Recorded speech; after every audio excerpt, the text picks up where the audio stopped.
Segundo João, capítulo de número 20.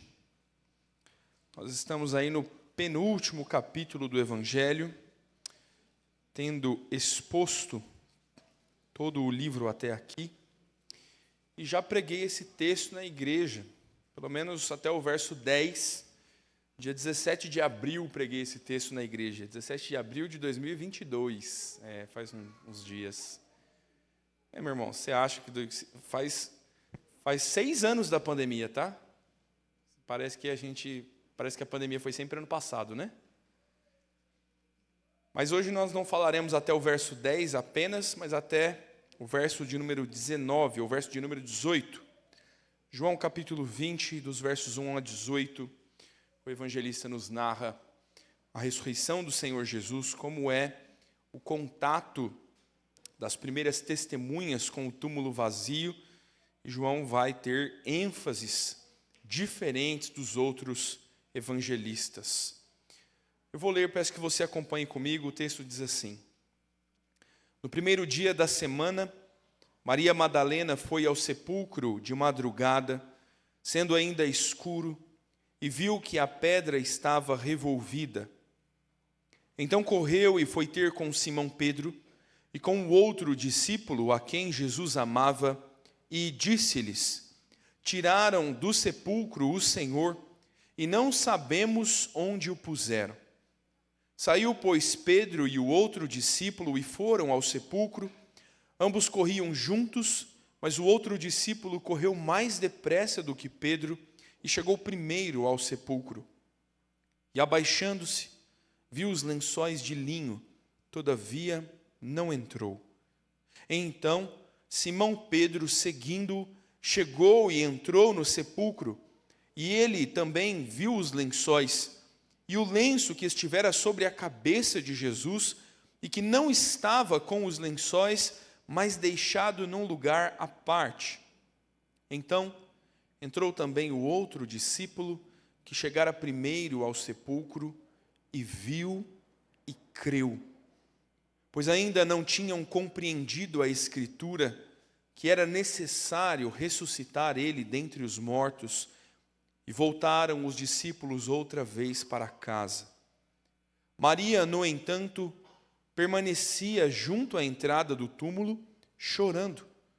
Enquanto chorava, abaixou-se e olhou para dentro do túmulo, e viu 2 anjos vestidos de branco, sentados onde o corpo de Jesus fora posto, um à cabeceira e outro aos pés. Então eles lhe perguntaram: Mulher, por que choras? Ela lhes respondeu: Porque levaram o meu Senhor e não sei onde o puseram. Tendo dito isto, voltou-se para trás e viu Jesus em pé, mas não o reconheceu, ou melhor, mas não reconheceu que era Jesus. Perguntou-lhe Jesus: Mulher, por que choras? A quem procuras? Ela, supondo ser ele o jardineiro, respondeu: Senhor, se tu o tiraste, dize-me onde o puseste, e eu o levarei. Disse-lhe Jesus: Maria. Ela, voltando-se, lhe disse em hebraico: Rabone, que quer dizer mestre. Recomendou-lhe Jesus: Não me detenhas, porque ainda não subi para meu Pai, mas vai ter com os meus irmãos e dize-lhes: Subo para meu Pai e vosso Pai, para meu Deus e vosso Deus. Então saiu Maria Madalena, anunciando aos outros discípulos: Vi o Senhor, e contava que ele lhe dissera estas coisas. Vamos orar mais uma vez, irmãos. Deus eterno, nós, mais uma vez, estamos reunidos como teu povo e queremos receber instrução do Senhor.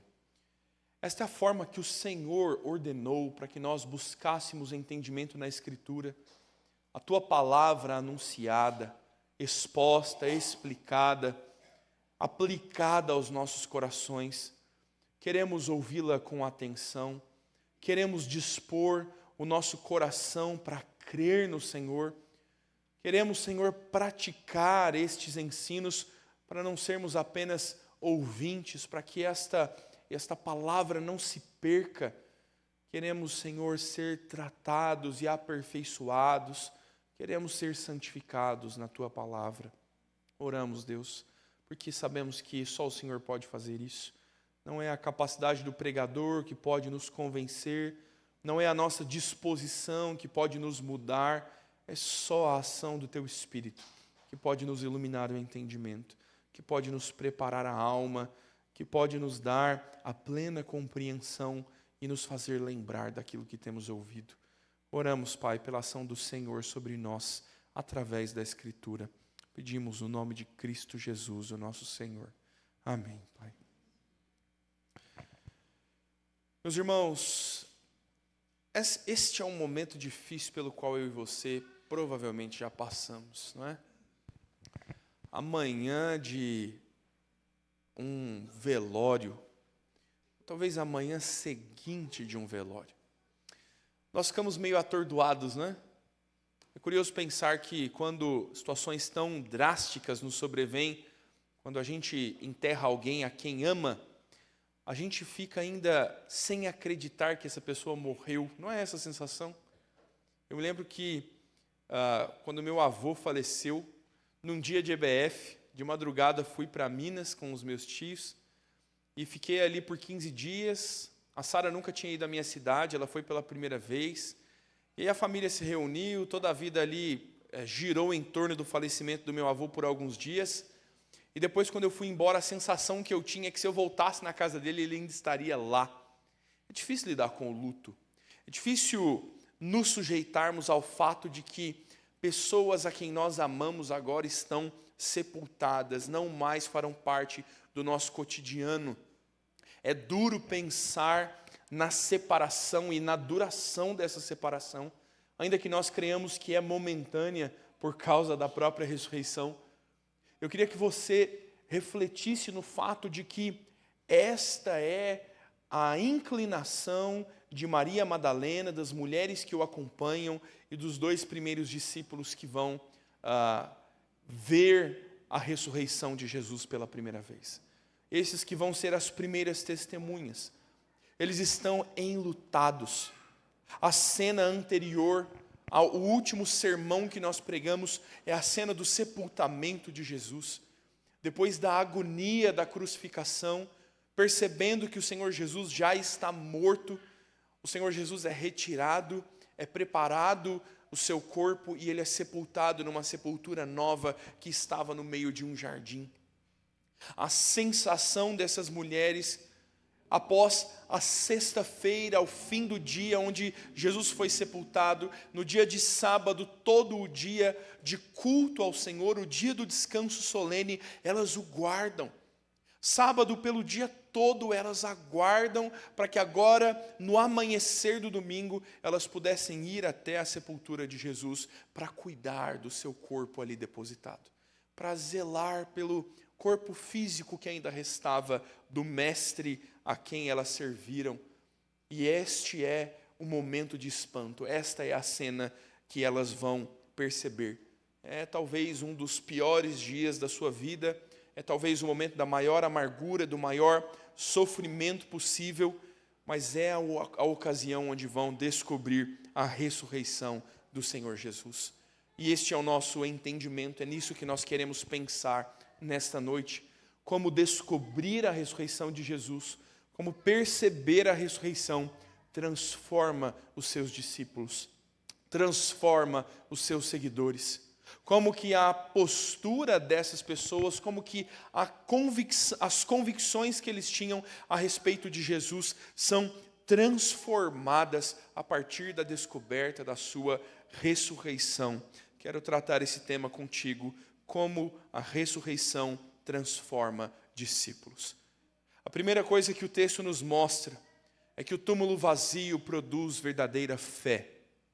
Os discípulos ainda não haviam compreendido todas as coisas, e a narrativa do verso 1 ao verso 10 demonstra isso. No primeiro dia da semana, ainda de madrugada, quando ainda estava escuro, Maria Madalena foi ao túmulo. O dia que deveria ser guardado, o sábado, terminaria no raiar da manhã de domingo. O dia que era guardado das atividades comuns, o dia de culto ao Senhor, que vinha sendo o sábado, ele é interrompido com o nascer do sol. Provavelmente Maria se adiantou nessa tarefa, foi em direção ao túmulo antes de o sol nascer, para que quando o sol nascesse ela pudesse, junto das outras mulheres que a acompanhavam, cuidar do corpo do Senhor Jesus. Os outros evangelistas dizem que elas traziam consigo os equipamentos, os aparatos necessários para cuidar do corpo sepultado.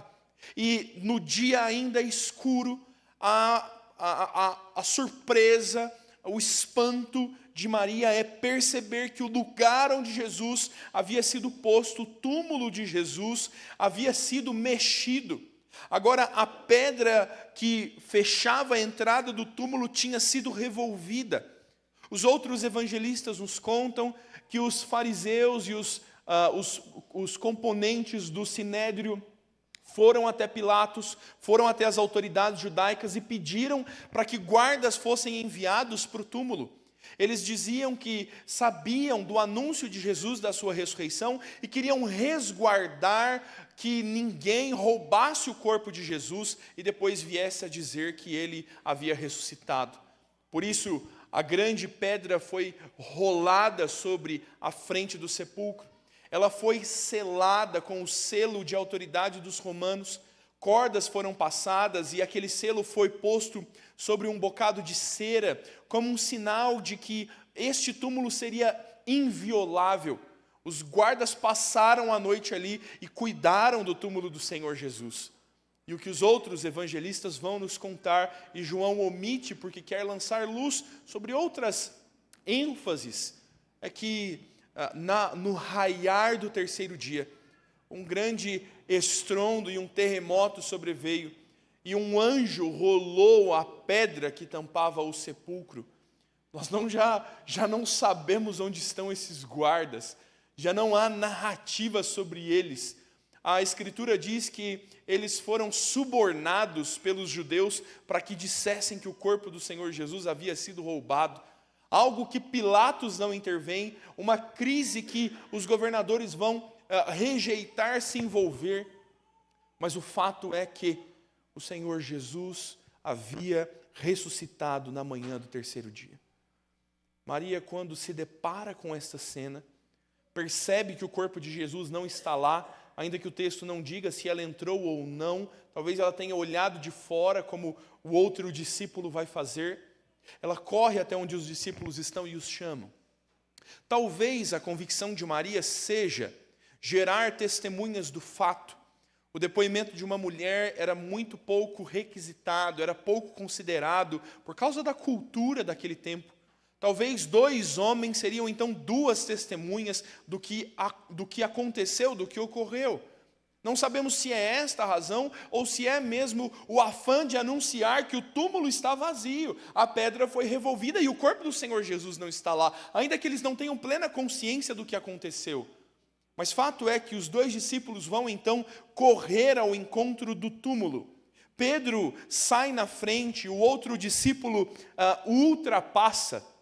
Este outro discípulo certamente é o próprio evangelista João.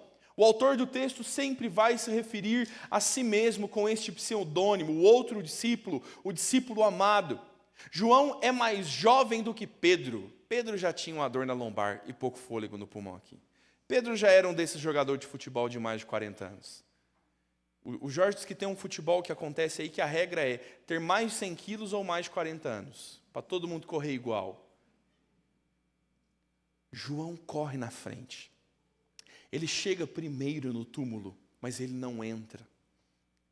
A Escritura diz que este é um túmulo que é cavado na pedra. É uma caverna artificial. A pedra foi cavada e aquela cúpula ali acomodaria o corpo do Senhor Jesus. Há algumas formas diferentes de fazer isso. A mais provável é que dentro daquela caverna artificial, eles tivessem na lateral da caverna também cavado a pedra, de forma que houvesse um degrau, uma prateleira, onde o corpo do Senhor Jesus pudesse ser posto. Ali, os familiares poderiam entrar no túmulo para ver a pessoa a quem sepultaram, poderiam visitar o túmulo. Este é um túmulo de pessoas ricas e nunca havia sido habitado. Estava no meio de um jardim plantado, um pomar. Então, João chega, se abaixa e olha para dentro daquele túmulo. Ele não entra. A perspectiva de João é que os lençóis estão lá, mas Jesus não está. Se você se lembrar do último sermão, você vai se lembrar que Nicodemos e José de Arimateia prepararam o corpo de Jesus, o embalsamaram com mais de 30 quilos de especiarias e panos de linho. Envolveram o corpo do Senhor Jesus e depois de 2 ou 3 dias, no caso, na manhã do terceiro dia, essa camada de tecido já estaria de alguma forma rígida, levemente empedrada, quase que como uma camada de gesso, por causa das especiarias que se secaram no tecido de linho. Isso é quase um casulo de pano onde o Senhor Jesus havia sido envolvido. O seu rosto teria sido deixado de fora, e os judeus tinham o costume de tampar o rosto com um lenço, para que aqueles que visitassem o túmulo pudessem remover o lenço e rever a pessoa que faleceu e depois cobrir novamente com o lenço. João se abaixa e olha, ele vê os lenços, ele vê a cena preparada por Nicodemos e José de Arimateia, mas Jesus não está envolvido nos lenços. Pedro chega depois, ofegante, né? Veio correndo, Pedro que era um pouco mais velho. E Pedro, como sempre, mais impetuoso, mais corajoso, dando o primeiro passo, chega e entra no túmulo. E quando Pedro entra, diz o texto que ele também viu os lençóis, e o lenço que estivera sobre a cabeça do Senhor Jesus, e que não estava com os lençóis, mas deixado num lugar à parte. João está nos dando insights aqui, detalhes, de como esta cena foi percebida. De que não só os lençóis estavam na mesma posição onde haviam sido deixados ali, envolvidos nas especiarias, de que Jesus, o corpo do Senhor Jesus, havia sido removido de dentro dos lençóis, mas eles permaneciam intocados. E mais do que isso, aquele pano que estava posto sobre o rosto não estava ali no mesmo lugar, mas estava em um lugar à parte. Quase como se alguém tivesse deixado isso como um recado, posto em um lugar diferente. A percepção de João é ainda limitada. João percebe que o corpo de Jesus não está, ladrões não poderiam ter o levado e deixado os lençóis como deixaram. Os ladrões teriam que ter levado os lençóis juntos, ou teriam que ter violado os lençóis, os rasgado, os cortado para tirar o corpo do Senhor Jesus. Mas Pedro ainda, pelo menos o texto não fala sobre as suas convicções. Mas o texto diz que quando, depois de Pedro entrar, João então ser encorajado a entrar junto, também este outro discípulo que é João, e que chegara primeiro ao sepulcro, entrou agora no sepulcro. E o texto diz que ele viu e creu. Você percebe a intenção de João ao registrar o Evangelho? João quer que nós creiamos. No sermão da semana passada, quando nós falamos sobre o sepultamento de Jesus, João mostrou como os discípulos estão afirmando a sua fé, como é necessário crer em Jesus, como é necessário confessar a Jesus, como Nicodemos creu, como José de Arimateia creu, e ele está dizendo agora, o próprio autor do texto, quando eu vi, eu criei. É o testemunho da confissão de João sobre a ressurreição do Senhor Jesus. João está mostrando como que eles ainda não haviam compreendido a Escritura até essa altura. Agora, quando escreve o Evangelho, tempos depois da ocasião da ressurreição, João diz, até aquele momento, esses dois, João e Pedro, e também Maria Madalena, ainda não tinham compreendido que era necessário ressuscitar ele dentre os mortos. A cena é curiosa para nós, Porque João e Pedro vão retornar para casa. Eles ainda não têm plena consciência do que está acontecendo. Jesus ainda vai se encontrar com os discípulos ressurreto, do verso 19 em diante. Mas agora João já demonstra sinais de fé. O túmulo vazio produz fé no evangelista João. Nós precisamos olhar para o texto e entender o apelo do evangelista para que nós creiamos. Nós corremos o risco de igualmente conhecer as Escrituras, entender as Escrituras, mas ainda não aplicar essas coisas aos nossos corações. Os discípulos são tardios, mesmo que Jesus, por todo o seu ministério público, tenha anunciado a sua morte e a sua ressurreição. João é aquele que a todo tempo está acompanhando, que ouviu o anúncio de que ele iria para o Pai, para as moradas celestiais. João ouviu o ensino da oração sacerdotal, da partida de Jesus e a oração deles por aqueles que ficam. Jesus disse claramente a João: eu vou para o Pai e vocês ficarão. Jesus anunciou essas coisas, e na última ceia, Jesus disse: este é o meu corpo e o meu sangue, ele será vertido por vocês, e eu ressuscitarei. Vocês anunciarão a minha morte até que eu venha. Perceba como, apesar de conhecer essas coisas, a fé ainda não se alocou no coração e na prática de vida. Nós não corremos o mesmo risco. Nós não corremos o mesmo risco de conhecer sobre Jesus, de ouvir sobre Jesus e a ressurreição, e essas coisas ainda não tomarem o lugar adequado nos nossos corações. E nós ainda não crermos como nós deveríamos crer, apesar dos ensinos já terem sido dados a nós. Esse é o risco de o Evangelho ser mero conhecimento intelectual na nossa vida. Como a ressurreição de Jesus produz fé no teu coração? Qual é o impacto da ressurreição de Jesus na sua vida? Você considera a ressurreição de Jesus como um fato histórico distante? Aconteceu lá na Bíblia. A ressurreição de Jesus é para você assim, algo que um dia vai acontecer, lá na eternidade. Quem sabe Jesus volte daqui mais 3.000 anos, e então eu que já terei morrido serei ressuscitado. Como a ressurreição de Jesus precisa alcançar a nossa vida prática. E no último sermão, quando falei da sua morte real e da sua ressurreição real, já apliquei isso ao coração da igreja. Como a ressurreição de Cristo te faz lidar com o tratamento de câncer.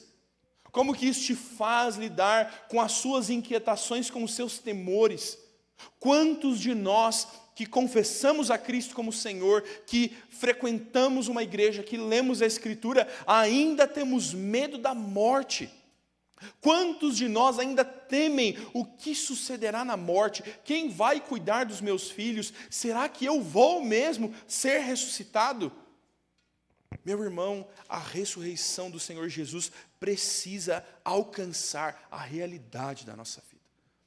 Quando Paulo ensina os Tessalonicenses a lidar com a dor do luto e com a dor da morte, Paulo diz: vocês vão fazer isso com a convicção da ressurreição. Vocês vão fazer isso, se lembrar daqueles que partiram, enfrentar o luto, enfrentar a morte, com a convicção de que esses que dormem no Senhor, no último dia, ressoada a trombeta, ressuscitarão dos mortos. Então, pastor, mas eles vão ressuscitar só no último dia. Mas a verdade da ressurreição tem que consolar o teu coração aqui e agora. Paulo diz: consolem uns aos outros com essas palavras. São as verdades da ressurreição que nos consolam da morte. Há um homem chamado Donald Gary Barnhouse. Ele é um teólogo reformado, um pregador e também foi missionário na Europa no século XX. Esse homem foi casado com Ruth Tiffany. Eles se casaram em 1922 na Inglaterra, quando ambos estavam envolvidos com um trabalho missionário. Eles tiveram 3 filhos, e a história fala sobre o adoecimento de Ruth. A esposa de Donald Gray estava doente por câncer. No século passado, com pouquíssimos avanços médicos nessa área. Lamentavelmente, a sua esposa morreu. Donald Gray é um dos maiores conferencistas no assunto de pregação. Ele é famoso por ensinar sobre sermões expositivos. As suas ilustrações e explicações bíblicas são muito famosas. Ele é alguém que vai apresentar programas de rádio, ter diversos livros publicados, até um comentário bíblico sobre o texto de Romanos. Mas como é que você pega todo esse ensino teológico e toda essa bagagem agora, e você lida com 3 filhos, cujo mais velho deles não passa dos 12 anos, e a sua esposa está sepultada? Como você faz para explicar para as crianças como eles deveriam lidar com a perda da sua mãe, quando o mais velho dos 3 ainda tem 12 anos?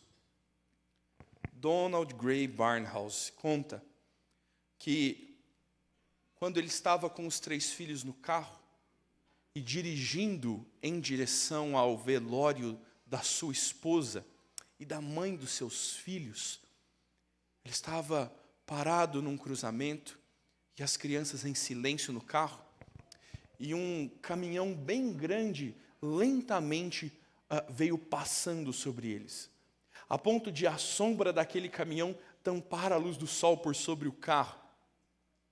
E o Donald Gray aplicou o seu conhecimento teológico e as suas boas ilustrações. Ele disse para os seus filhos: o que é melhor? Que a sombra do caminhão passe por nós, ou que o caminhão inteiro passe por cima de nós? Seria melhor se o caminhão nos atropelasse e passasse por cima, ou se, como aconteceu agora, só a sombra dele passasse por nós? A sombra do caminhão é assustadora, não é? Seus filhos disseram: não, papai, com certeza é melhor que só a sombra do caminhão passe sobre nós. Ele disse: é isso que aconteceu com a mamãe.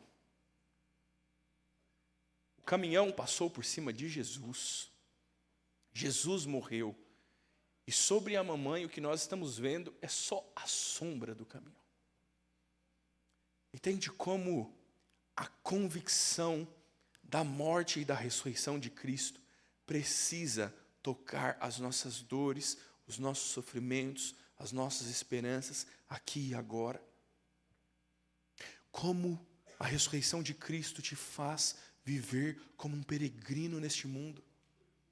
Se nós nos esquecermos que nós somos forasteiros e peregrinos, nós vamos querer fazer morada onde não é o nosso lugar.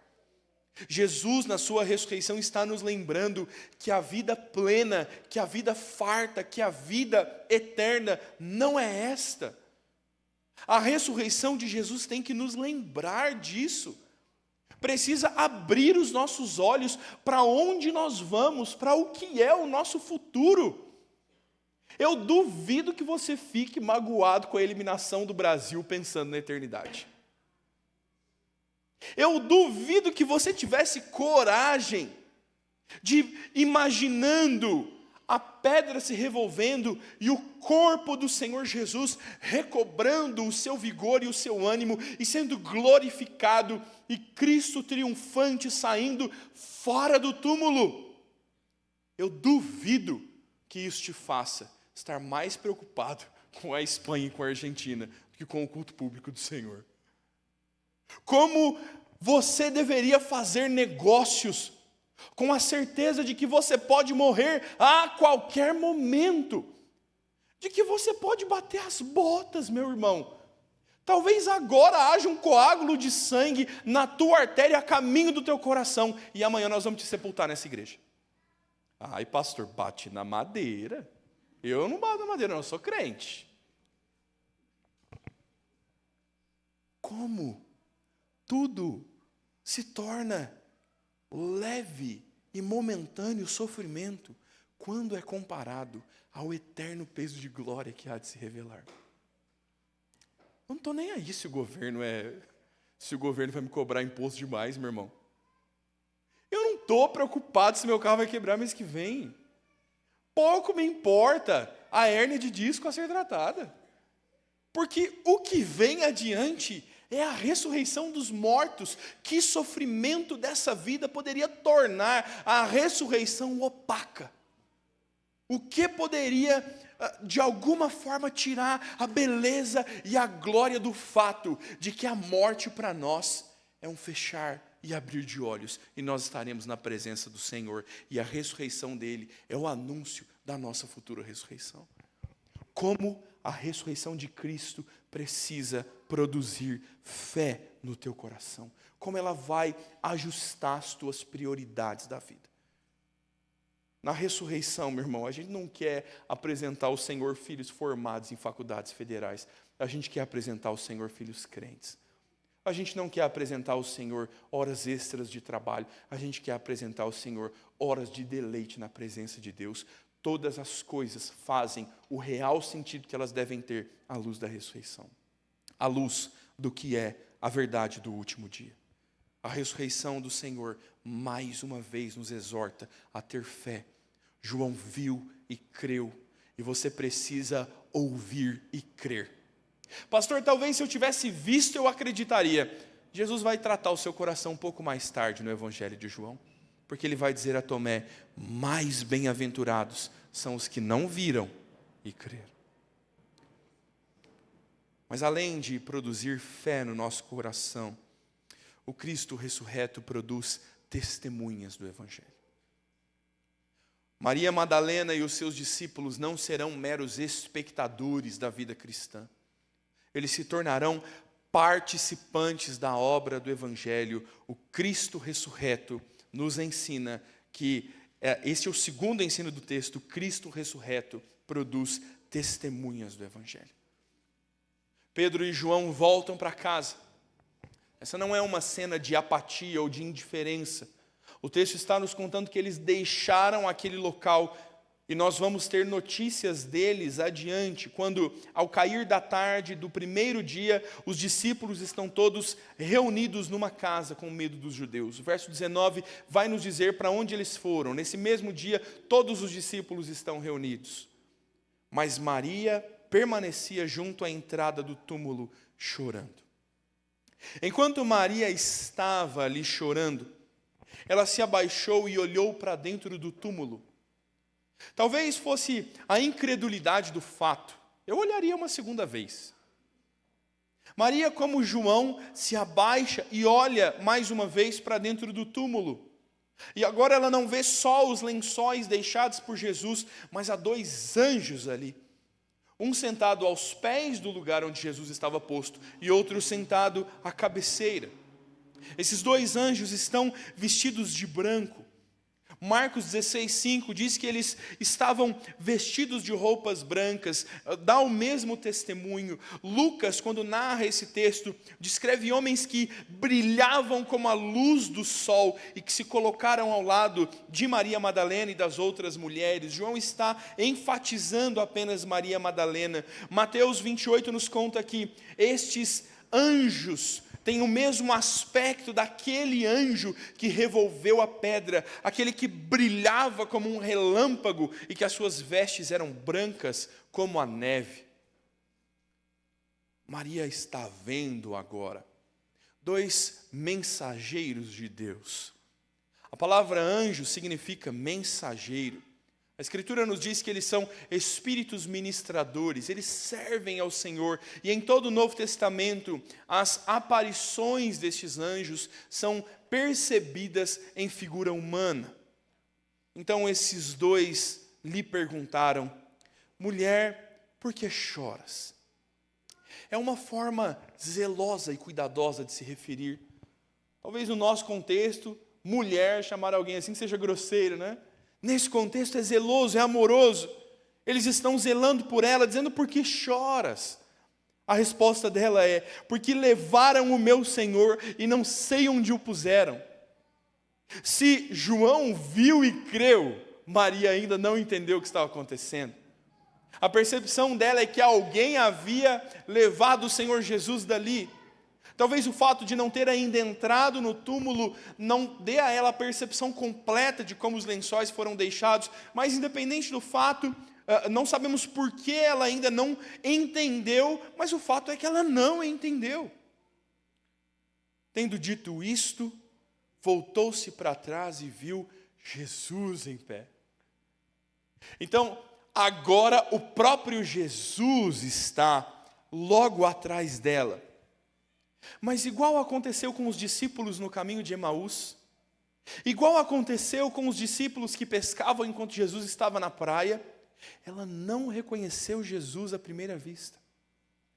Você se lembra que o lugar onde o sepulcro foi posto é um jardim, é um pomar, é um lugar particular e bem cuidado?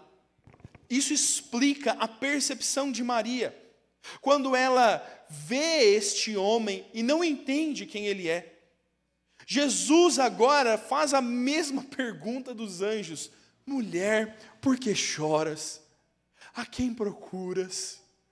Quem é que você está procurando? Ela, supondo ser ele o jardineiro, respondeu: Senhor, se tu o tiraste, dize-me onde o puseste e eu o levarei. Ela ainda não percebeu que é Jesus. Mas então, o bom pastor que conhece as suas ovelhas e as chama pelo nome diz: Maria. Quando o seu nome próprio é chamado, ela percebe que a pessoa que está falando com ela é o próprio Jesus. Num cemitério não ficava um, hein? Você consegue perceber o absurdo que é isso aqui? Você consegue perceber a estranheza que é isso aqui?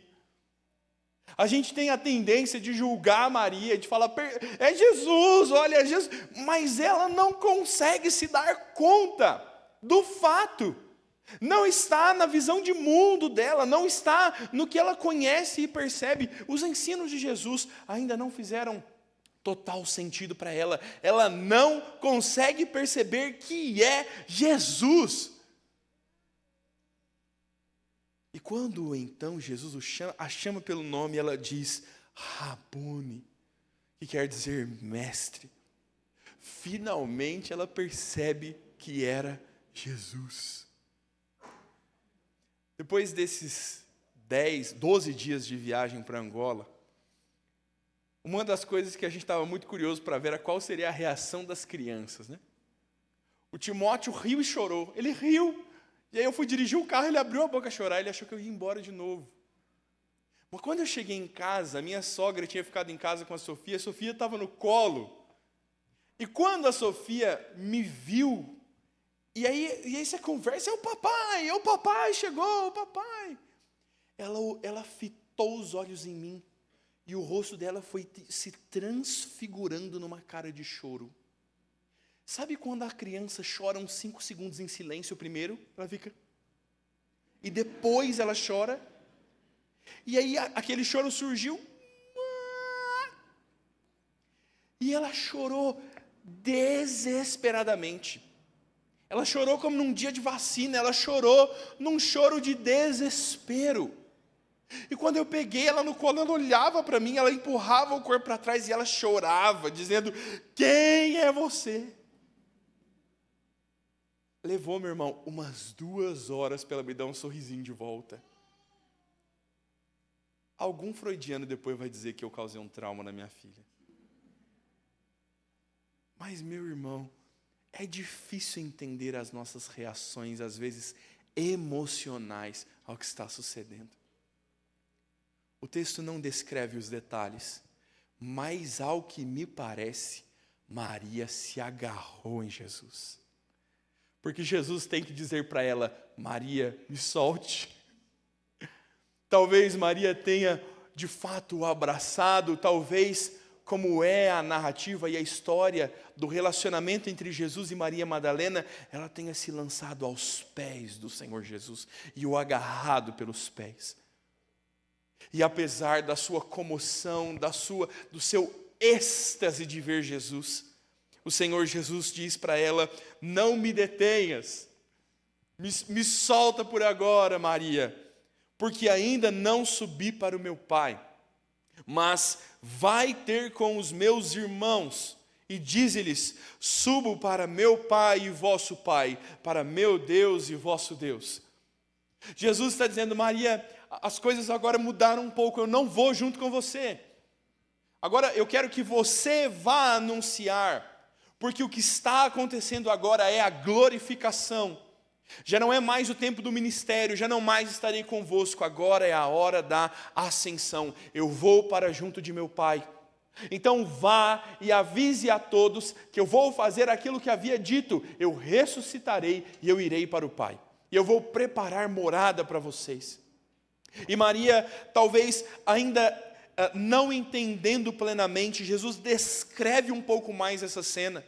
E eu queria que você percebesse como Jesus agora passa a tratar do assunto. Ele diz: diga aos meus irmãos para onde eu vou.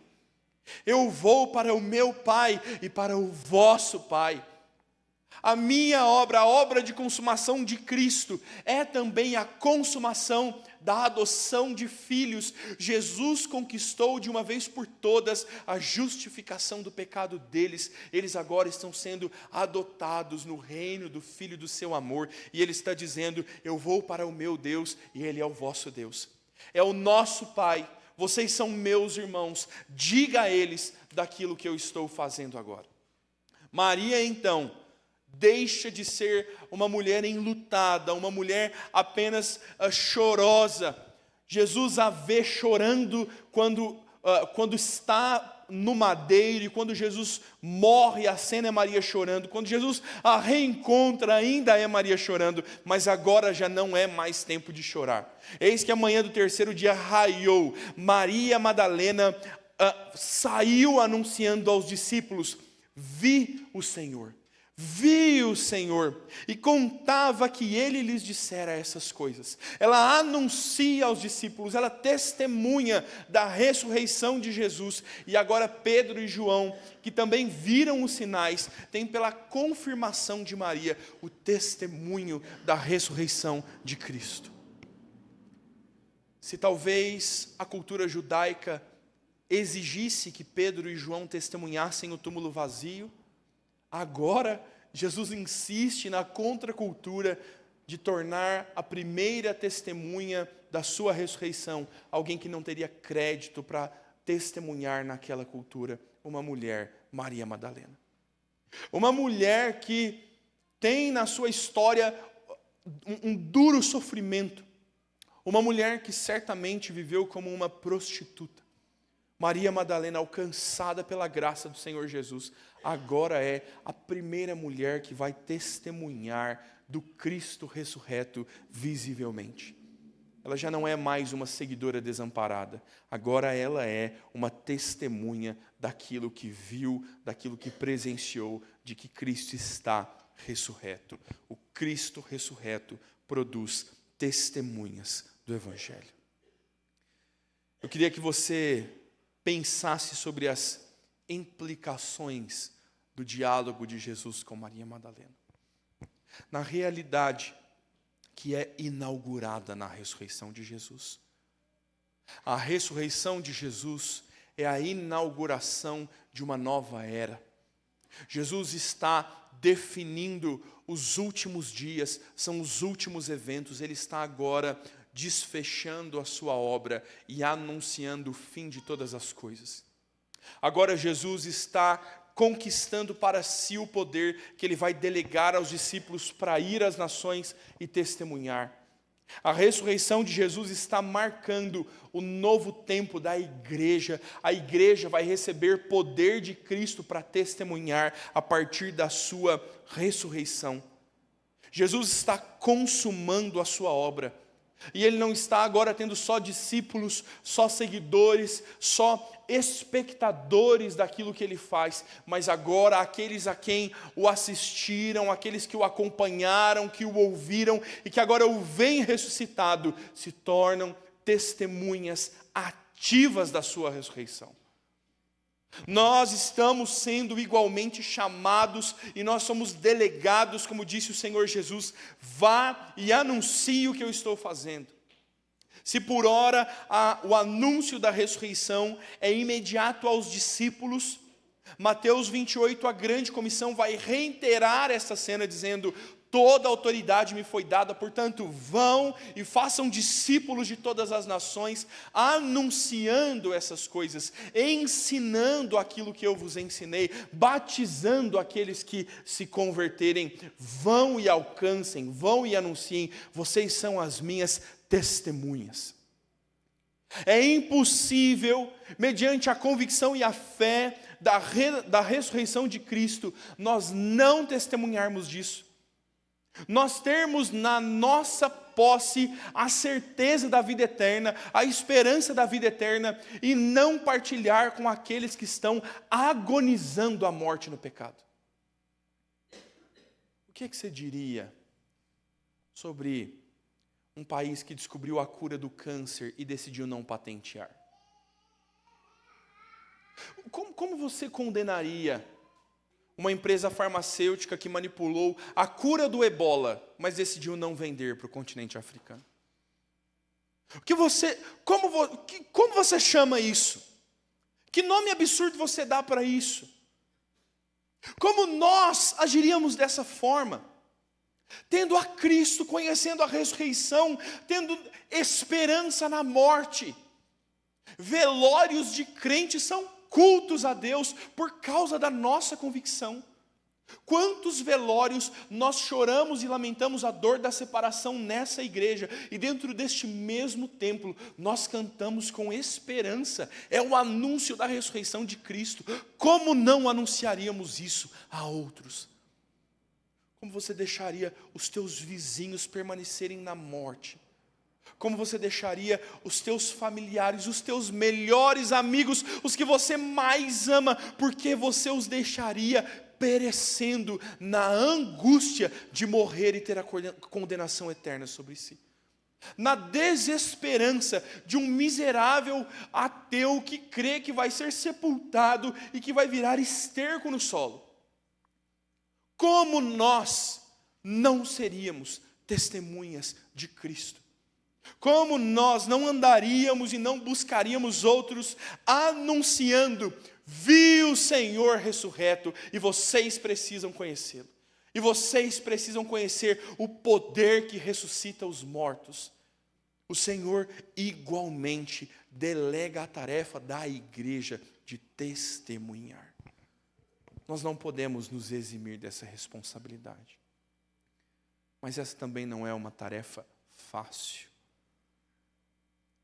O Senhor Jesus vai mover o coração de Maria, dos seus discípulos e de todos aqueles que vão continuar crendo nele após a sua ressurreição. E aqueles que creem vão ser muito em breve perseguidos. O anúncio da ressurreição de Cristo, ele é glorioso, mas ele não é fácil. A diáspora dos judeus vai ser por causa de anunciar a ressurreição de Cristo.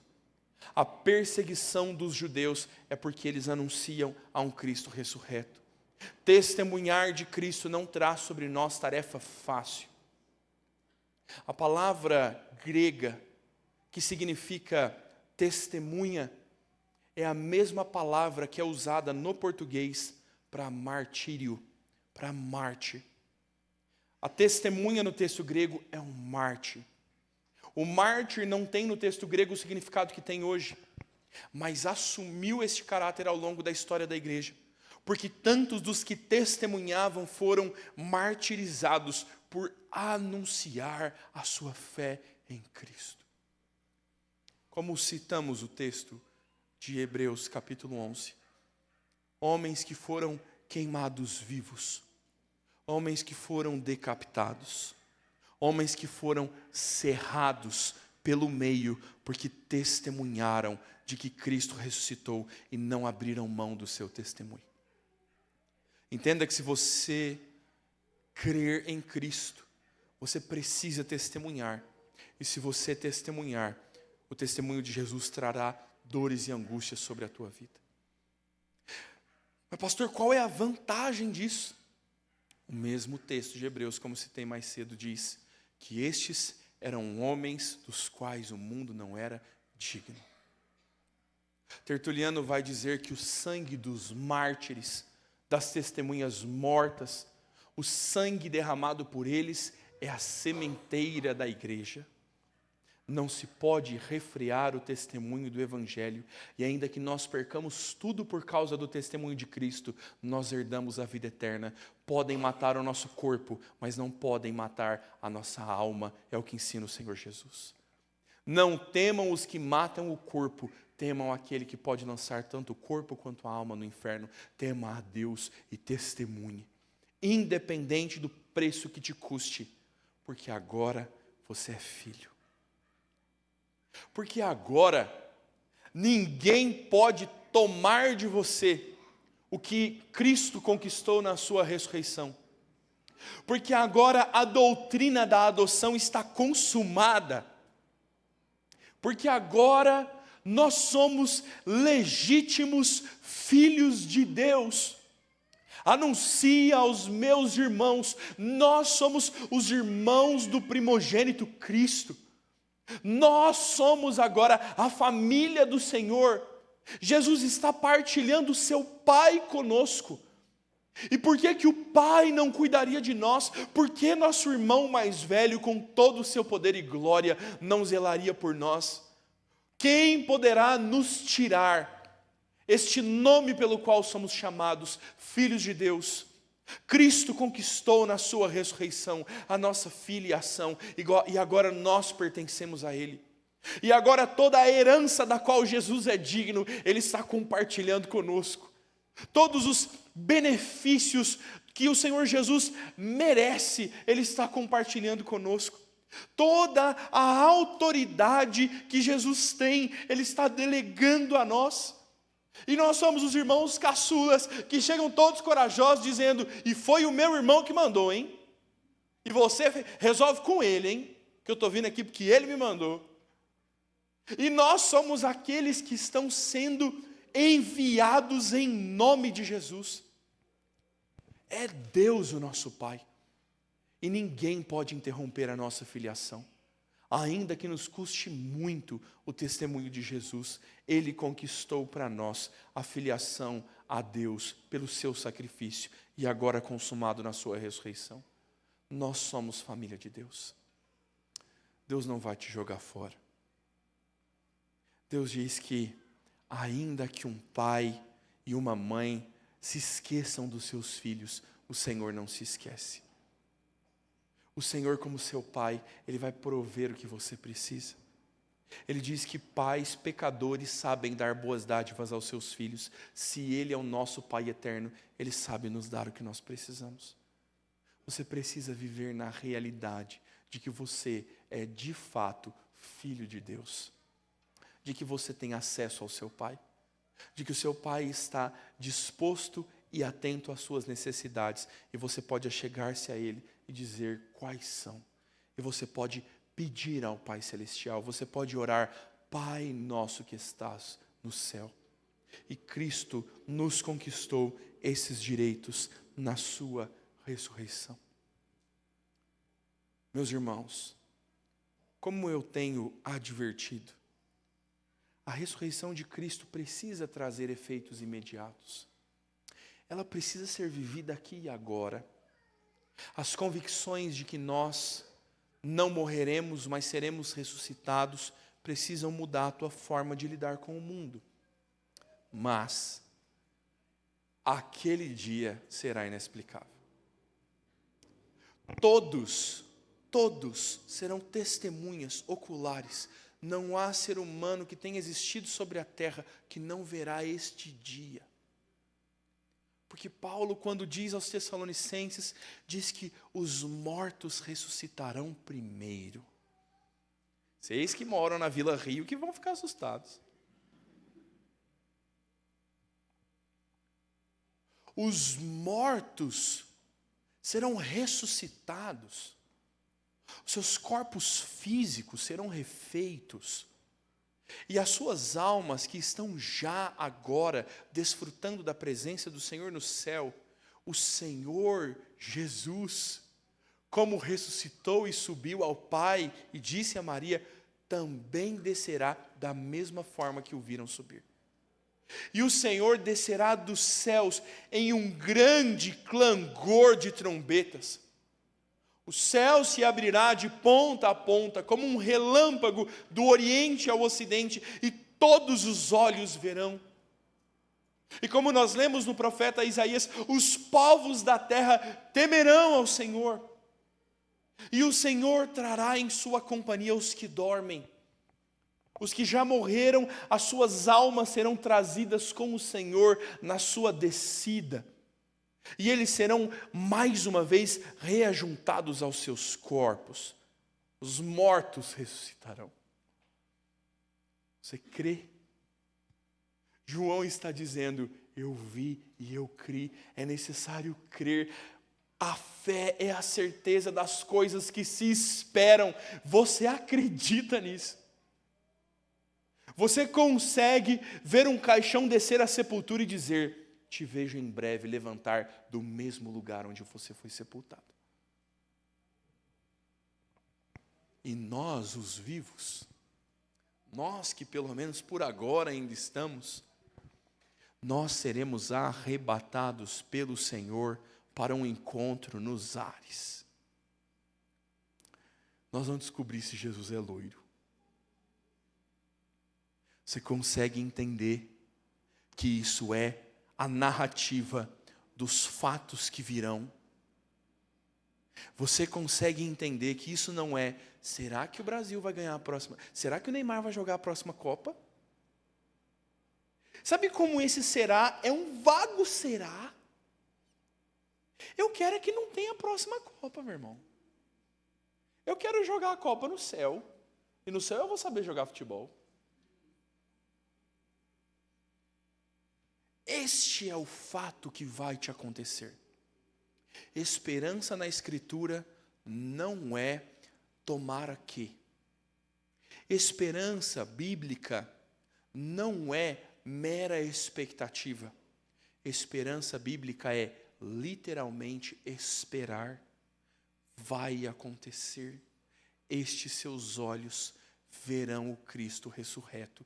Você dirá a mesma frase que disse Maria Madalena, vi o Senhor.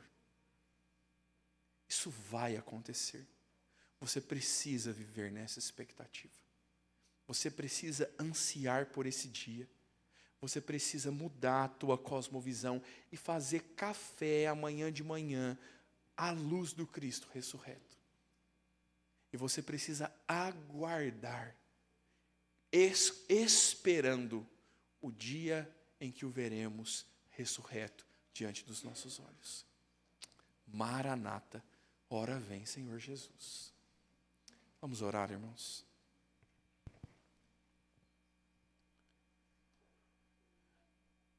Senhor, nós queremos nos curvar diante do Senhor, Pai.